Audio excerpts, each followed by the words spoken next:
This video was supported by Elgato. Alright, so the first thing I really like to do is draw everything out in a CAD program so that we know what kind of issues we're going to be running into when we start the build process. So the first thing I want to do is make this bottom section a lot lower, so to say, lower to the ground. The way I think we're going to do this is using a circular saw, cutting off these angles, going past it again with a straight angle over there. And then once it's all cut out, we can make some new multiplex sheets to fill up the gaps. And we'll cut these a little bit oversized, glue them onto the whole thing, and then use a sanding machine to make it flush with the rest of the build. I think that will work. The only issue we'll probably run into is that the color will be different for the new multiplex sheets. What I've also noticed though is that this bottom section looks kind of out of place when it's the same color as the top section. So because we're also filling this up with new multiplex, I think we should paint it black, as the new multiplex won't be the same color as the rest, and it will look kind of weird. So I wasn't actually planning on releasing this video today. I was actually planning on releasing the EDC multi-tool video today. But in the previous video we made the concept desk, and I was actually expecting to use that desk for a couple months at least. And it was mainly as a transitioning thing so that I could rebuild this setup and take my time with it, you know? What I hadn't really realized is I'm very new to this YouTube thing, and I didn't really realize that it was like busy season for YouTubers. So I really needed to rebuild this setup as quickly as possible. As soon as the desk is taken apart anyway, we can cut out like a segment over here. And that will allow us to add like new tech with 3D printed components and do the same on this side. Kind of making this build rough, but fix this up later. And so if there's anything that doesn't fit in those components or those inserts, we can put them in there.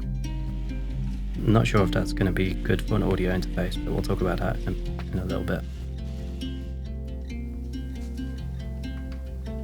I am getting sponsored by Flexi Spot in a future video, but these legs I bought myself, and I've been using Flexi Spot legs for a long time. So the reason I bring this up is we're going to be upgrading to the E7 legs on this one, because they have the column section close to the motors over here, and that allows this to be flush mount, so that we'll have an extra point of contact.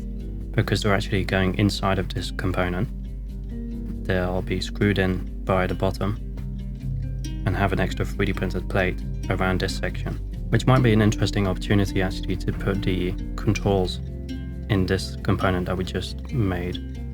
I've noticed that I prefer actually a single monitor over dual monitors, and I will probably have to 3D print like a little bracket or something to go between the speaker and the port, because it's a little bit far away.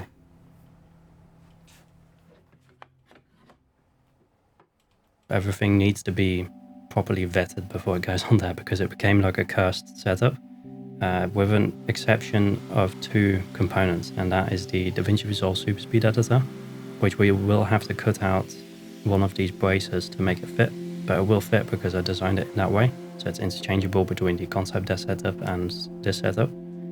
And also the loop deck CT, which will be on this panel over here, so we can still use it if I ever need to do anything in Premiere Pro. And yeah, but those two components are really the main culprits. Like, they keep crashing and whatnot. Like the speed editor, the super speed editor is okay. That one doesn't crash.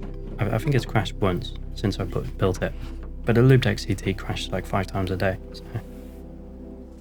As for the keyboard, like Keyquan sent over that really awesome keyboard in the previous video, which I would love to keep in that concept desk setup, but it is a day and night difference between the keyboard that I have currently. So for now I'm taking it out of that concept desk setup and putting it on this setup. As for the monograms, I am actually moving them. They were initially like here, but that is not possible anymore because the speakers are in the way. And so I would like to move them a little bit inwards and a little bit closer together as well, so that from the front you don't really see too much of them. The way I want to do this actually is with a scaffolding tube mount holder, the same way we did on the concept desk. So This time I'd actually like to drill the holes a little bit smaller than they were on the concept desk, just so that the threads will thread into the wood and then it doesn't tilt. So the way I go about this is I have this 3D printed piece that goes inside of the scaffolding tube mount thing, and I have a washer on the other side and then another washer at the top. Yeah, the monogram pole kind of screws onto that. Now these are a little longer. These are the 80cm monograms, which is twice the size of a normal one. And the way they do that is they just screw on an extra piece at the top.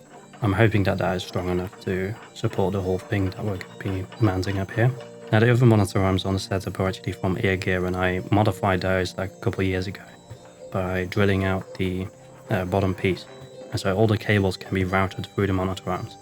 Ideally, you won't see any cables when you look under the monitor. So I actually reached out to Elgato and asked them if they wanted to get involved with the project. I told them it would be a nice showcase for their low profile microphone arm and the Elgato prompter. And I wasn't expecting too much of it, but they actually just sent over both, which is pretty cool. And they didn't ask me to say anything either, so that's pretty awesome. I always really appreciate when companies do that. So if you don't know what a teleprompter is, it's basically a sheet of glass at an angle to a screen. It's a one-way mirror, essentially. So like I'm looking at a screen, but you're seeing me. In combination with the Elgato foot pedal, it's really useful because you can use that to control the teleprompter. And of course I also use their stream decks and that kind of stuff. I haven't had a prompter like this before, where it's just plug and play. And it plugs in with a single USB cable, USB-C to USB-A. You can either set it up to just be a display or actually a natural teleprompter. And in the application itself, you can change a bunch of settings and do all kinds of awesome stuff. So once all of that is mounted, we'll consider how we mount the Elgato prompter. I think we'll just have to build some kind of bracket, like an L bracket that connects to this monitor arm pole at the side here, but preferably a little bit stronger than a 3D printed piece. So we might just have to 3D print a piece, but I think I have some excess metallic pieces from all of the monitor arm poles that I've bought over the years, which we can modify and reuse for this.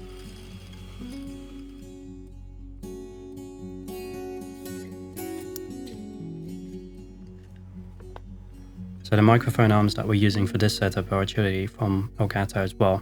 These are the low profile models. The newest version, which has like a gas spring in the segment over here, so you don't actually have to unscrew anything to lower the microphone. And I'm doing this because it will visually look a lot cleaner, but it's also a lot safer. So when I'm moving the setup around, my microphone isn't that likely to actually hit something, so to say. It can all be like kind of clustered together. Yeah, this is pretty usable actually for a talking headshot like this. It also has little magnetic caps on the side, which you can remove and replace with different caps. Now, I'm not really into like customizing the looks of things, but I do think it would be very useful to customize its usefulness. So you could 3D print a little accessory that magnetically connects to it. But this also presents its own issues. So what I want to prevent kind of is that it hits the monitor, and I would really like it to hit the monitor arm first. So that's a consideration we have to make, and I would also really like to flush mount it. So it doesn't come with a flush mount because that doesn't really work for low profile models. If this was like the desk, then it would hit the mouse or the keyboard constantly, right? So we'll have to design that ourselves, and that's basically, yeah, it's a real simple little thing, something like this. And then with screws holding this together, you get the idea. I think it's pretty simple. But I'm hoping that the 3D printed version of this is strong enough to hold that microphone arm. And otherwise we'll have to print it in metal with PCB way or something. They're not sponsoring this video, but I'm just saying, like, I use their print service a lot, and the metal versions are always quite awesome. So the first one I printed wasn't actually strong enough, and it would bend downwards and it would hit the super speed editor. So I went back to the CAD, I adjusted the height a little bit, but also printed it in without any infill, like just 100% infill. So that means that it's a solid plastic piece. And after that, it just worked perfectly. It stayed completely horizontal, which is quite nice. After that, I added the teleprompter with the custom-made bracket that we built just a moment ago, which looks pretty okay. And in the middle is a 27-inch 1440p monitor. We have the audio interface up here, which seems like a weird placement, right? Like, why wouldn't you put it inside of the panel over there?